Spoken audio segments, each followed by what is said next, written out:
नमस्कार दोस्तों, एक बार फिर आप सभी का ज्ञान बाग में स्वागत है। ज्ञान बाग में आज के अंक में हम लोग फिर से धातु अधातु पाठ के कुछ प्रश्न जो छूट गए थे उसको लेकर के हम लोग आए हैं। इस पाठ में हम लोग लघुतरीय, अति लघुतरीय, वस्तुनिष्ठ प्रश्न और पाठ को हम लोगों ने देख चुका था। आइए इसके जो रेस्ट प्रश्न हैं उन प्रश्नों के उत्तर को हम लोग देखते हैं और इसी तरह आप लोग अपना सहयोग हमारे ऊपर बनाए रहें और इस वीडियो को लाइक सब्सक्राइब करते रहें और अपने दोस्तों के पास भी शेयर करते रहें। इस वीडियो को अंत तक देखिएगा, ज़रूर आप लोगों के लिए फ़ायदे का ही होगा, क्योंकि स्टार्टिंग में थोड़ा देख करके छोड़ दीजिए, वो आपको पूरा समझ में नहीं आ रहा है। अब पूरा वीडियो देखिए, आप लोगों के लिए ही हक में यह फ़ायदे का वीडियो होगा। तो अगला जो प्रश्न है, एक है 3 तत्व दिया गया है ए बी सी। तत्वों की परमाणु संख्या क्रमशः 8, 10 और 20 है। इन्हें अक्रिय गैसों की पहचान करें। तो ए तत्व की परमाणु संख्या 8, बी के जो सबसे पहले ए दिया है और इधर 8 दिया है तो इसको हम ए का 8 हो गया। बी तत्व की परमाणु संख्या 10 है और सी तत्वों की परमाणु संख्या 20 है। इसमें बी जिसका परमाणु संख्या 10 है वह अक्रिय गैस है, क्योंकि इसका इलेक्ट्रॉनिक विन्यास 2, 8 है, जबकि गैस होने के लिए आखिरी सेल में यानी संयोजी सेल में अष्टक पूरा होना चाहिए। यह अष्टक पूरा नहीं कर रहा है, इसलिए यह क्या है, यह अक्रिय गैस है। ऑक्सीजन परमाणु का इलेक्ट्रॉनिक विन्यास 2, 6 है। इसकी संयोजकता ज्ञात करें। तो 1s2 2s2 करके इसका 6 है। ऑक्सीजन परमाणु का संयोजकता 6 है, क्योंकि आखिरी सेल में 6 इलेक्ट्रॉन है जो कि संयोजकता के घोलक है। अगला क्वेश्चन है, कुछ दिए हुए हैं, निम्नलिखित में से वैद्युत संयोजक और स्वसंयोजक यौगिक का चयन करें। तो विद्युत संयोजक और स्वसंयोजक यौगिक का चयन करना है।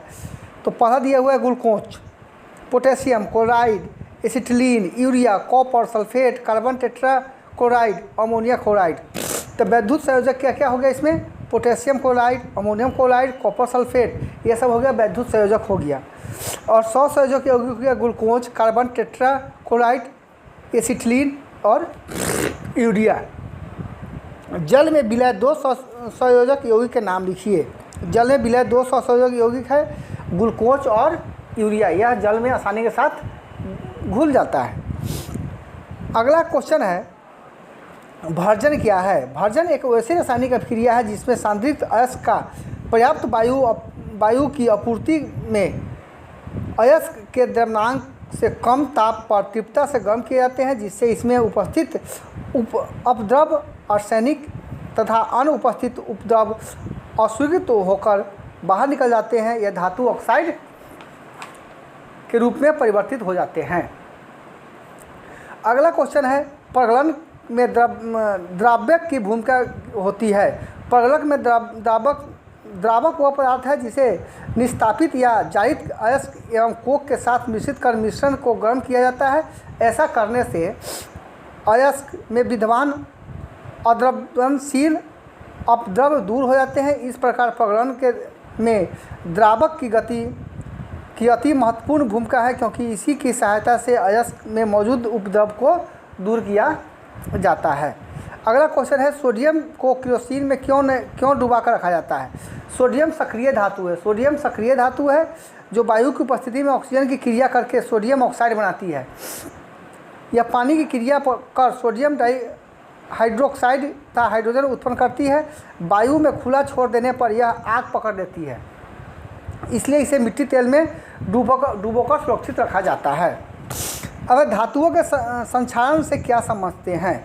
धातुओं की सतह पर वायु नमी, CO2, SO2 अथवा रसायनों आदि के प्रभाव से क्षय होने का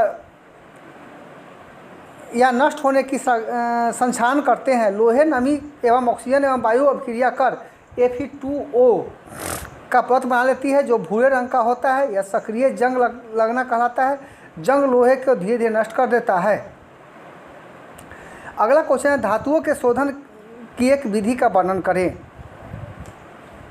धातुओं के शोधन की गई प्रचलित विधियां हैं। इसमें कई विधियां हैं। द्रवण विधि से इसको अलग किया जाता है और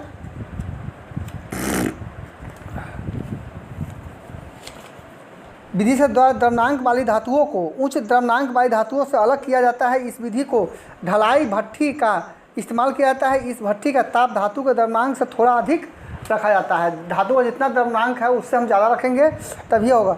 अब है अशुद्ध धातु को मिट्टी के सिरे पर रखते हैं। धातु द्रवित होकर भट्टी से निचले भाग से की ओर बढ़ने लगता है, किंतु अद्रवणशील अपद्रव पीछे ही छूट जाते हैं। मिश्र धातु क्या है कि दो मिश्र धातुओं के नाम और उपयोग बताएं। तो मिश्र धातु क्या है? जो दो चीज़ से मिलकर बना हुआ होता है उसे मिश्र धातु कहते हैं। इसे पिछले पाठ में हम लोग पढ़ा है। इसका पहला उदाहरण है पीतल।